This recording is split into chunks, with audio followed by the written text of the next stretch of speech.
Yo, what is up, YouTube? I'm back with another Catch a Monster. And so, as you guys know, the newest event just happened. Well, update.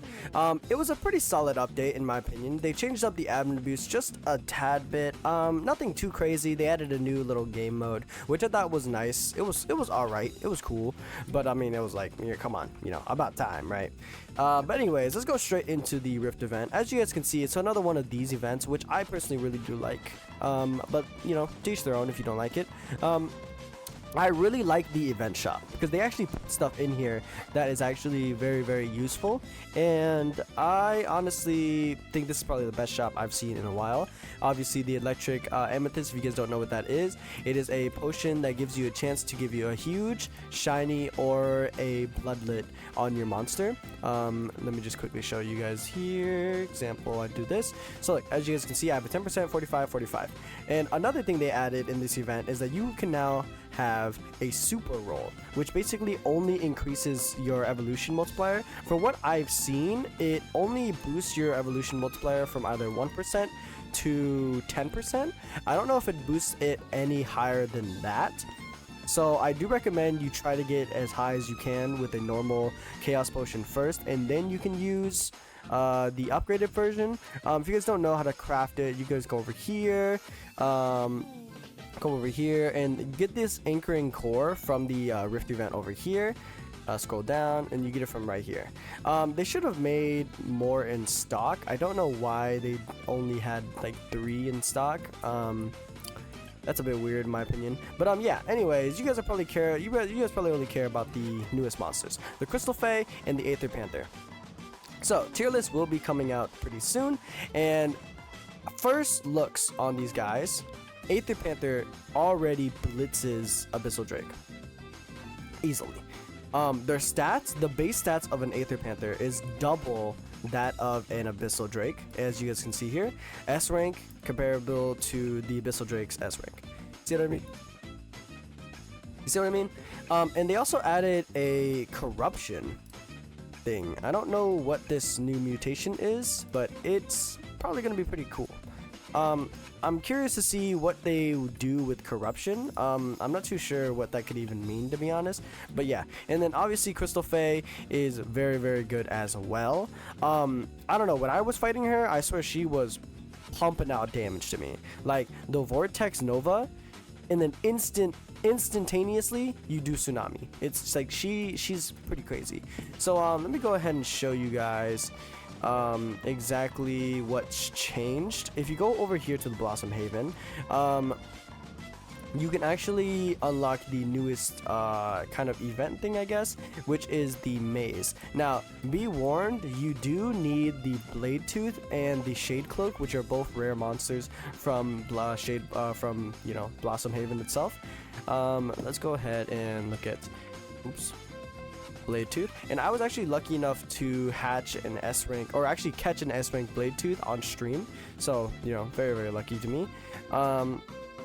You need a Blade Tooth, and then you need a Shade Cloak, which I have only gotten from an egg. So yeah, just to let you guys know that. But once you guys have those guys on your team, you can then talk to this person over here. She'll be like blah blah blah blah blah. This is how you open the thing, and then you talk to her, and you have the 2 pets, and then you go into here, and this is where crystalfae actually spawns. If you guys don't know as well, the new Rift is this one right here, the Blossom Haven Rift. It looks just like the Dragon's Breath, but whatever. It's very, very nice, very, very cool. You can open it and then you can fight the Aetherpanther, but I recommend doing it in a team of 4 because otherwise you get kind of clapped up. But anyways, follow me over here, and this is how you get the newest ball. If you follow exactly what I'm doing, I can quickly show you how to kind of go through this maze. For the longest time I was kind of stuck in here because I was just like, oh shoot, what do I do? It's a maze, But yeah, no, I've kind of found out the easiest and fastest way, I guess. Follow me over here, and then you can see it right here. Ta-da! There should be like a floating egg, a Pokeball looking thing right here. And if you guys are wondering, I talk about it in my short, but yeah, crystalfae boss spawns from like 20 minutes to 25 minutes after you kill her. So if you join a public server, she could spawn anytime because it depends on when she died. I've measured this because while I was kind of sitting AFK, Thunderclaw is when I first killed crystalfae, and so I waited, and as you guys can see, another 15 minutes passed, and I didn't, like, obviously I didn't see it because I didn't kill it. So that's when I realized, okay, so it has at least a 20-ish minute time limit, because that's where it spawned. It spawned around the same time. Like, this took like a minute. I would say 25-minute time limit to when it spawns, maybe even 30, you know, maybe even 30, but I'm pretty sure it's like a 25 to a 20 time limit, because the other monsters didn't spawn. Like, before these monsters spawned, I had already killed the crystalfae boss. So yeah.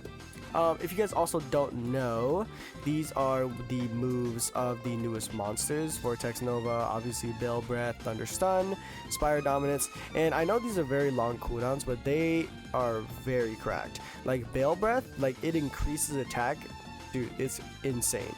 Like it's straight up a Kamehameha, straight up. Let's see.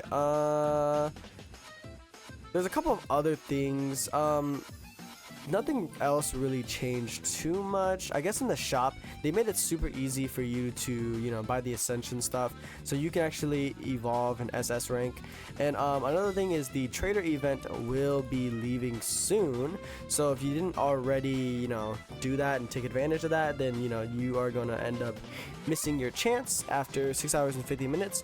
I really should have taken advantage of that, because honestly that was probably the best event thing that has ever been seen in the game. Also, another thing is they added the new secret gear. I have yet to get one, but the secret gear is way OP, super duper OP. If you guys can see here, all the secrets spawn with their own respective type of trait, basically. And just look at this. I mean, just take a second and look at this. Insane. Grants 2 seconds of invincibility and untargetability. That's insane. 2 seconds is a long time, guys. 2 seconds is an insane amount of time. I believe you can buy the stuff from the Spire shop in here as well, if I'm not mistaken. Yes, Blossom Haven Rifts, and, you know, obviously Chaos Potions, and etc, etc, Forge Coins if you want to, and, you know, just stuff like that. I do wish they added a no limit to the buying of coins, because, I mean, look at this. I wish they added no limit, because under 80k is a lot of money for one coin. So it would actually make sense if they made it unlimited, so you could just, you know, use your coins for actually get something. Other than that, that's pretty much all there is to this event. The maze, the 2 new monsters, the couple additions to upgrading your monster and evolving your monster. But I mean, other than that, that should just about cover this entire event. I hope you guys enjoyed, and I hope to see you guys in my other videos. Later!